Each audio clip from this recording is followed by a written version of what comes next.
Olá pessoal, muito boa noite, tudo bom? Bom, para quem não me conhece, eu sou Adriano, eu junto com a minha esposa Caroline faço os estudos neste grupo e neste canal, estudos voltados à doutrina espírita. Às terças fazemos o estudo de um livro voltado à temática espírita. Atualmente estamos no livro Os Missionários da Luz, do André Luiz, escrito pelo Chico Xavier. E às quintas-feiras estamos estudando um livro da base da doutrina espírita, atualmente o Evangelho segundo o Espiritismo, por Allan Kardec. Então, espero encontrar todos bem, na graça e na paz de Deus nosso Senhor. Conto com vocês para se inscreverem, tanto em nossa página no Facebook, quanto em nosso canal no YouTube. Sim, agora estamos colocando os vídeos no YouTube, porque o Facebook deleta os vídeos depois de um mês que eles estão no ar. Para a gente não ficar perdendo muito conteúdo, como aconteceu, de perdermos livros inteiros de estudo, já estudados, a gente está subindo tudo para o YouTube. E também preciso da ajuda de vocês, para que possamos chegar pelo menos a 50 inscritos no YouTube, uma vez que temos na página do Facebook mais de 400 inscritos. A partir do momento que tivermos os 50 inscritos no YouTube, podemos fazer lives por lá.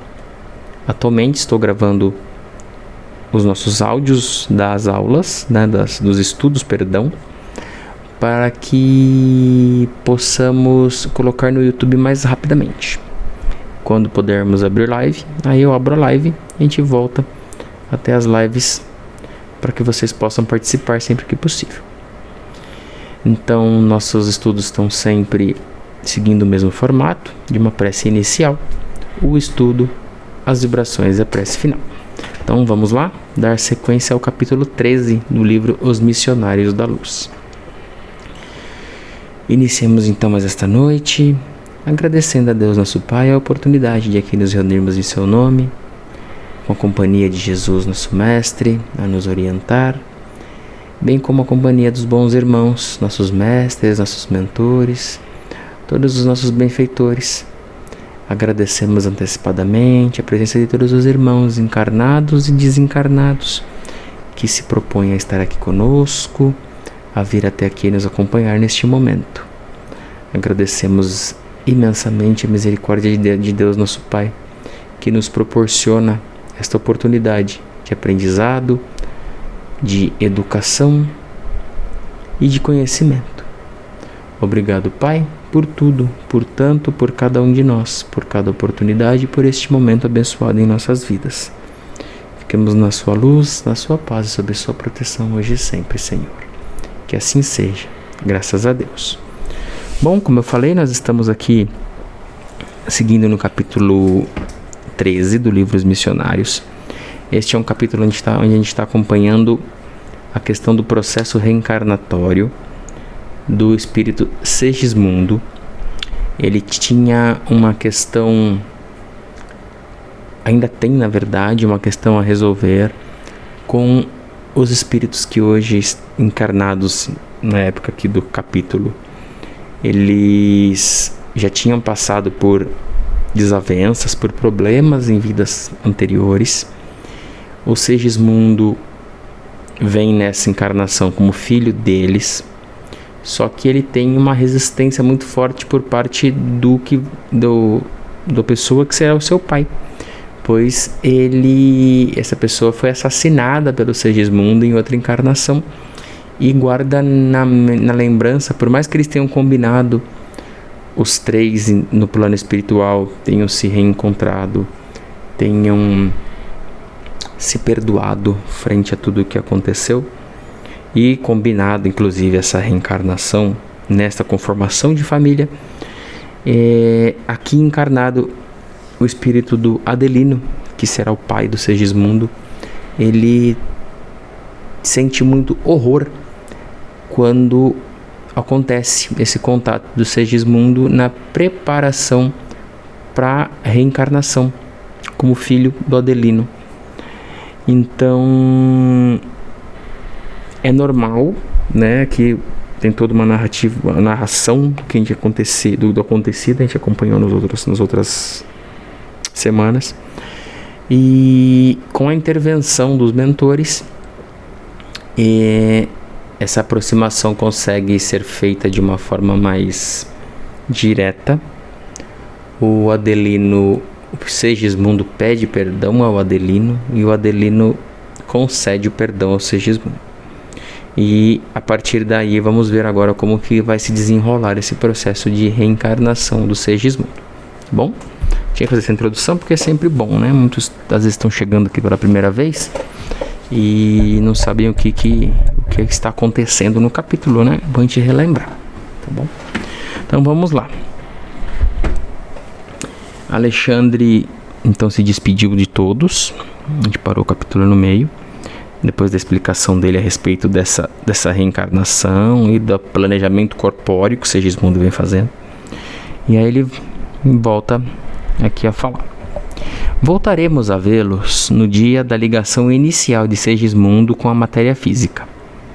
Preciso cooperar na ocasião com os nossos amigos construtores, aos quais pedi que me apresentassem os mapas cromossômicos, referentemente aos serviços a serem feitos.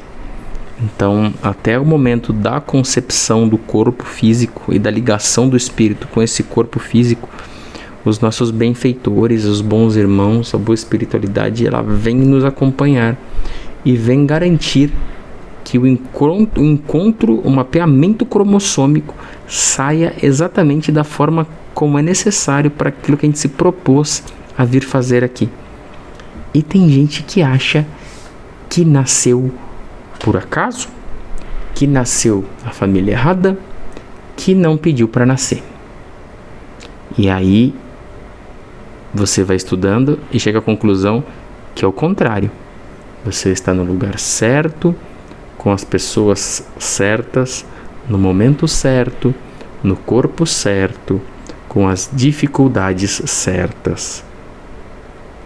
Tudo propício e propenso a te colocar no caminho que você precisa trilhar, com as lutas e as dificuldades que você precisa batalhar e vencer.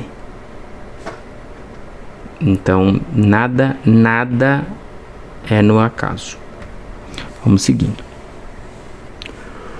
Separamos-nos, Alexandre e o André Luiz.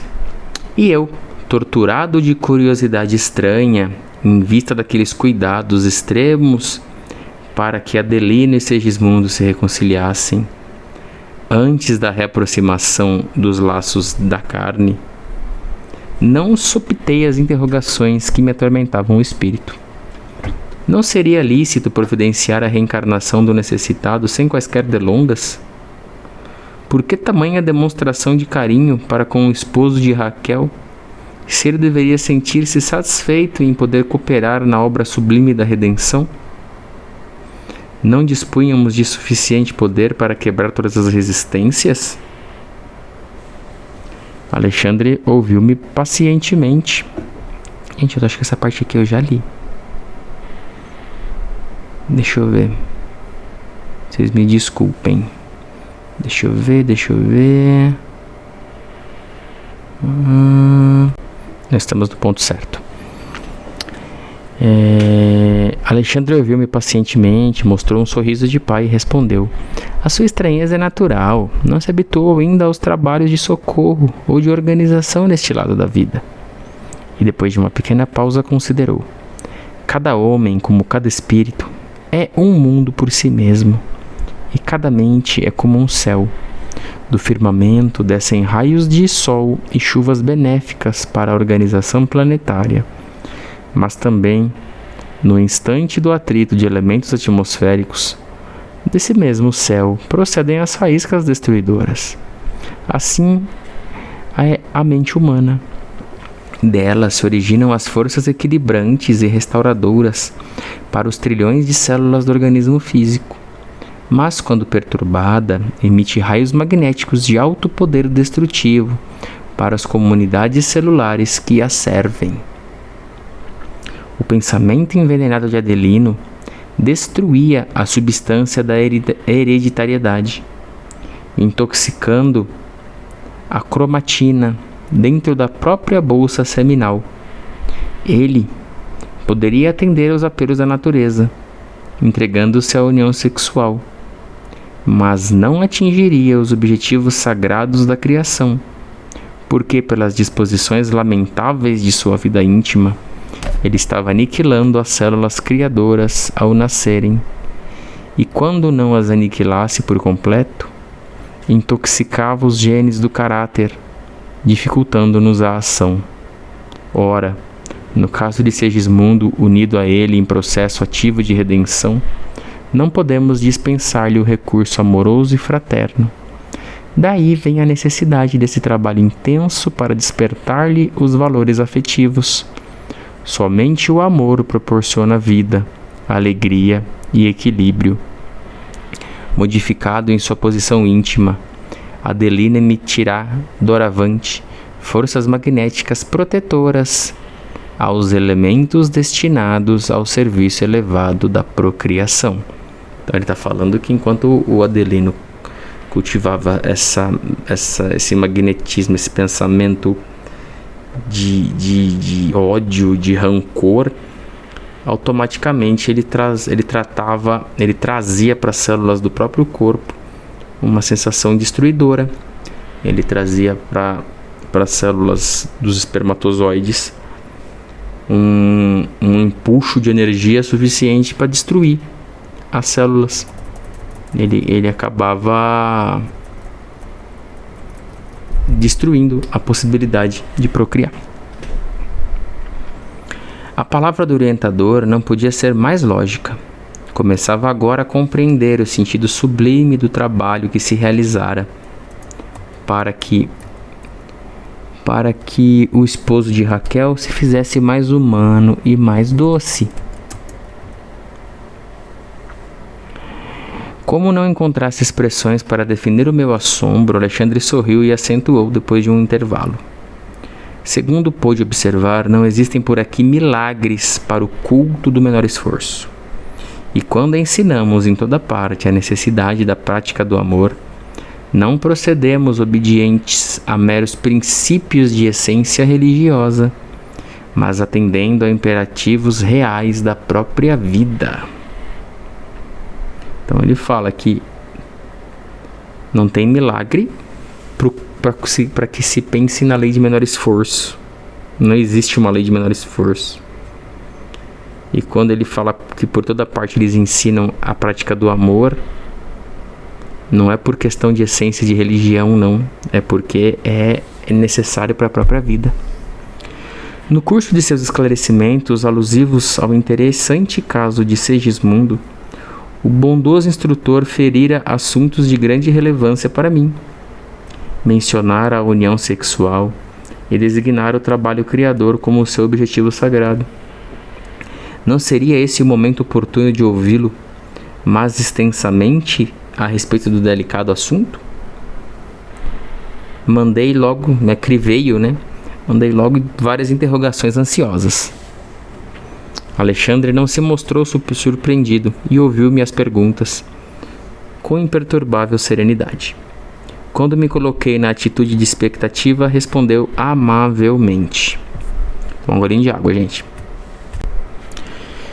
O sexo tem sido tão alvitado pela maioria dos homens reencarnados na crosta que é muito difícil para nós outros, por enquanto, elucidar o raciocínio humano com referência ao assunto.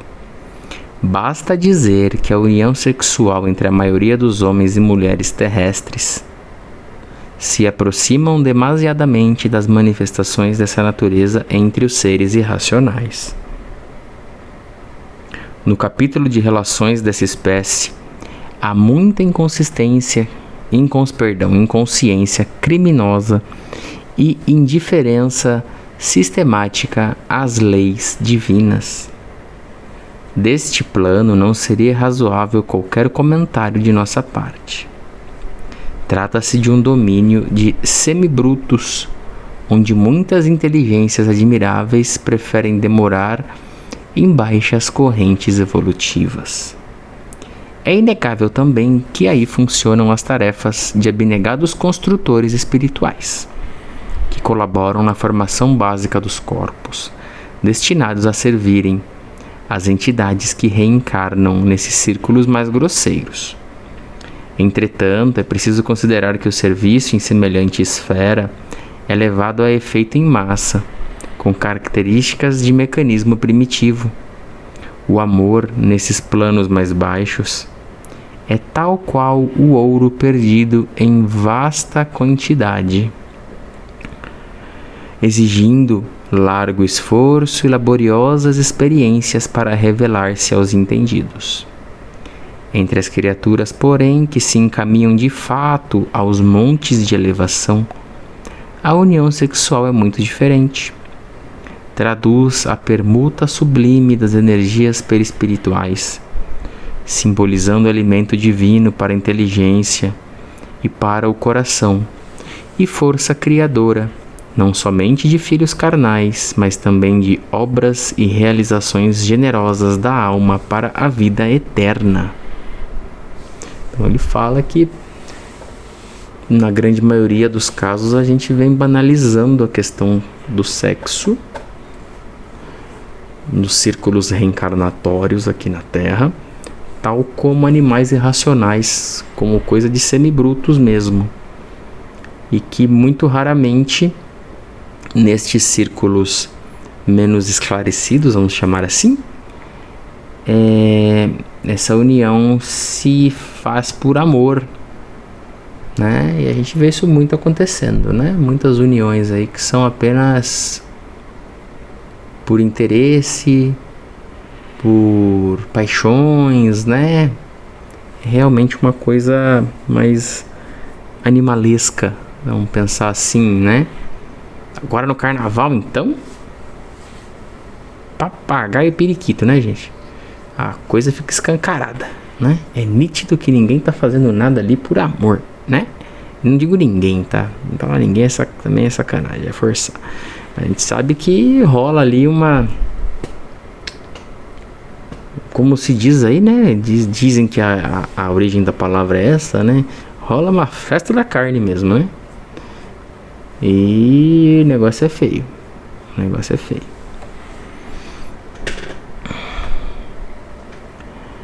Alexandre fez uma ligeira pausa, sorriu paternalmente e continuou.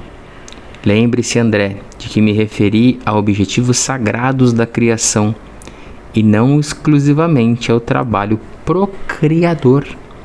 A procriação é um dos serviços que podem ser realizados por aquele que ama, sem ser o objeto exclusivo das uniões. O espírito que odeia ou que se coloca em posição negativa diante da lei de Deus não pode criar vida superior em parte alguma.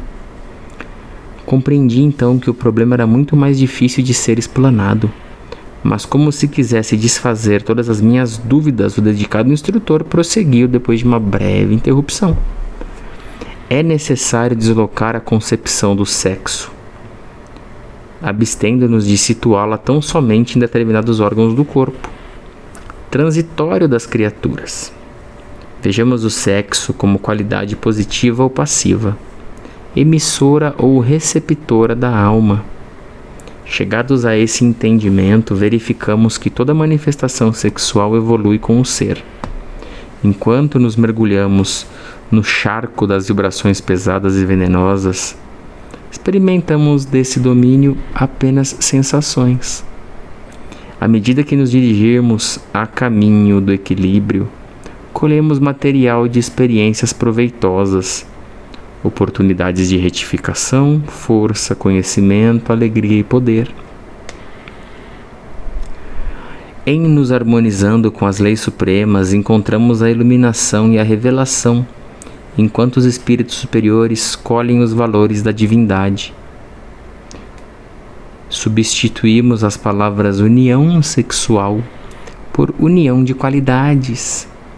E observamos que toda a vida universal se baseia nesse divino fenômeno, cuja causa reside no próprio Deus, Pai Criador de todas as coisas e de todos os seres.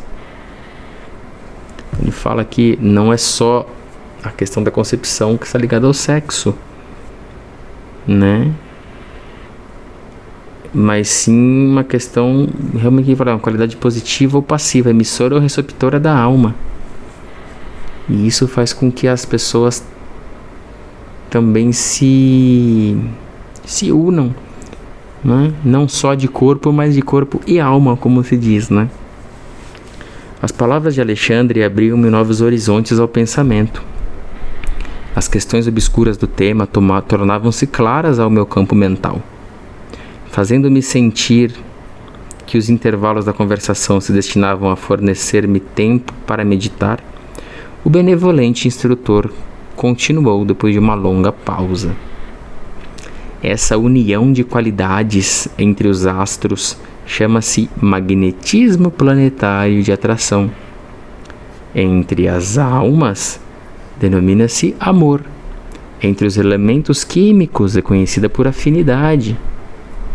Não seria possível, portanto, reduzir semelhante fundamento da vida universal cercando-o a meras atividades de certos órgãos do aparelho físico? A paternidade ou maternidade é uma tarefa sublime.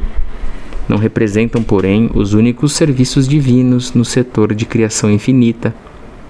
O apóstolo que produz no domínio da virtude, da ciência ou da arte vale-se dos mesmos princípios de troca, apenas com a diferença de planos, porque para ele a permuta de qualidades se verifica em esferas superiores. Há fecundações físicas e fecundações psíquicas.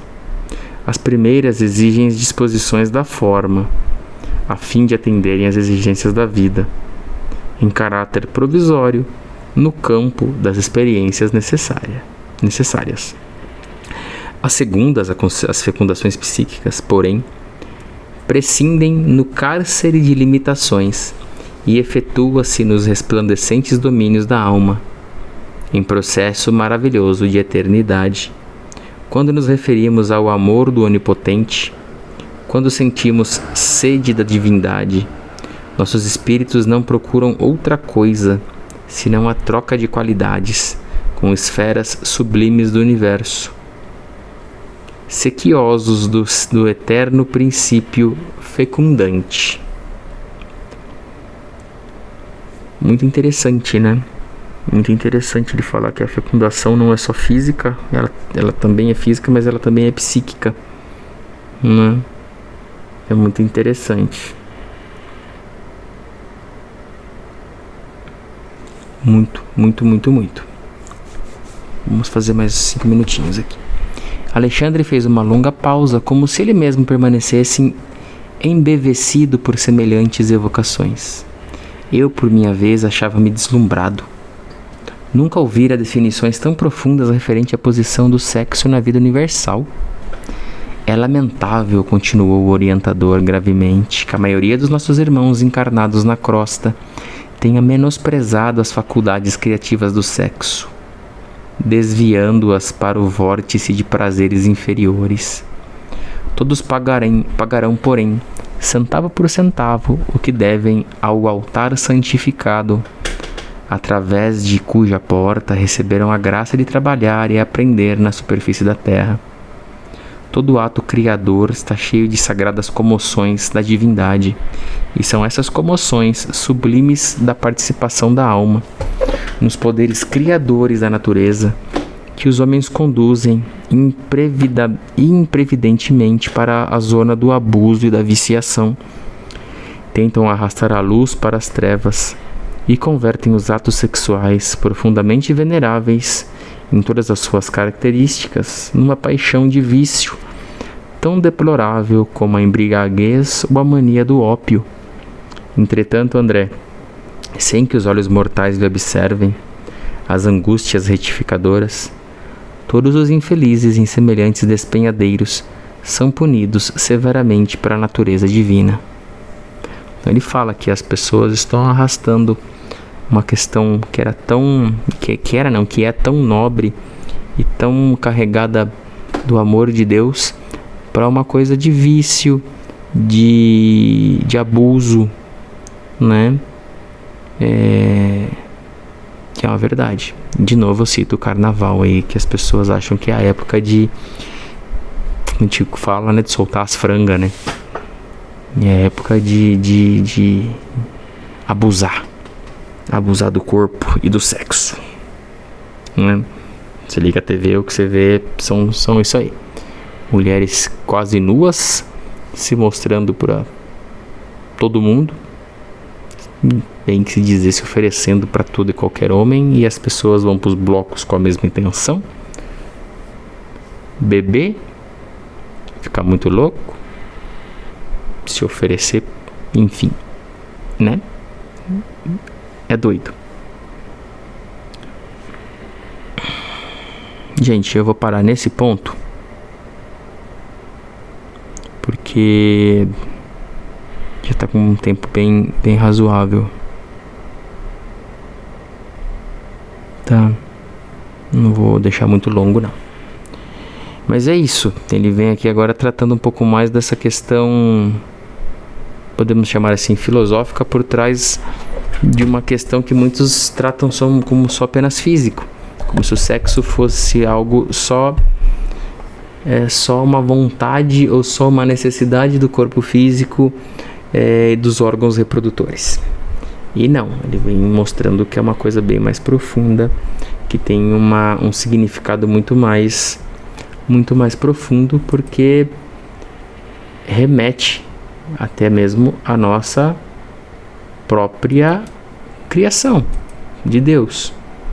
Né? E somos fecundados mentalmente, psiquicamente, por esse amor que Deus tem por nós, por essa sensação de que Deus está conosco, de que somos amados, somos queridos, de que somos filhos e filhas desse Pai misericordioso e que quer sempre o nosso melhor a cada dia. E é isso, espero que estejam gostando. Esse aqui, como eu falei, ele é um capítulo mais longo, o livro vai ficando mais denso, né? André Luiz vai trabalhando capítulo a capítulo aí, ele vai ficando mais denso, os temas requerem mais calma pra gente entender o que ele está propondo, até pela forma de linguagem, da época que ele foi escrito, tudo, né? Então a gente vai fazendo aos pouquinhos. E vamos então aproveitar que estamos aqui envoltos em tão boa energia, cercados de tão bons irmãos que estão aqui conosco, acompanhando os estudos, e vamos nos unir em um só pensamento, em uma só vontade, para as vibrações dessa noite. Que ao vibrarmos possamos emitir nossos melhores pensamentos, nossas melhores energias a todos os irmãos necessitados. Vibremos então por todos aqueles irmãos que estão em nossos pensamentos e corações neste momento, encarnados e desencarnados, que sabemos estarem passando pelas mais diferentes dificuldades. Que o amor de Deus chegue até cada um desses corações, até todas essas pessoas, levado através dos nossos queridos mensageiros de Deus, nossos bons irmãos, que auxiliam a todos sem exceção. Vibremos por todas as pessoas que estão adoentadas em um leito de hospital, em uma casa de repouso, em uma clínica de recuperação, em uma clínica psiquiátrica, ou mesmo em suas residências. Que o amor de Deus toque a cada um desses irmãos, lhes dando um alívio para as dores e a certeza dentro de seus corações de que Deus, nosso Pai, nunca nos desampara. Vibremos por todos os irmãos em situação de rua, por todos os irmãos que vivem em regiões onde falta o básico, que esse auxílio, que essa ajuda chegue através das mãos caridosas de bons irmãos, de bons samaritanos, que lhes auxiliem no momento oportuno. Vibremos também por todos os irmãos que se encontram encarcerados, cumprindo suas penas, que possam refletir esta noite sobre aquilo que fizeram, mas possam, acima de tudo, ter a certeza que Deus Pai lhes encaminhará pelo melhor caminho, para que possam fazer muito melhor quando recuperarem sua liberdade. Vibremos por nós, por nossa casa, por aqueles que estão conosco, por aqueles que amamos, por aqueles que não nos amam, por aqueles que nos odeiam. Vibremos por todos aqueles que nos cercam, encarnados e desencarnados, nossos parentes, amigos, colegas, conhecidos, irmãos de jornada, amigos de caminhada, por nossos vizinhos, dos mais distantes aos mais próximos. Vibremos pelos nossos vizinhos, dos mais próximos aos mais chegados, dos mais tranquilos aos mais agitados.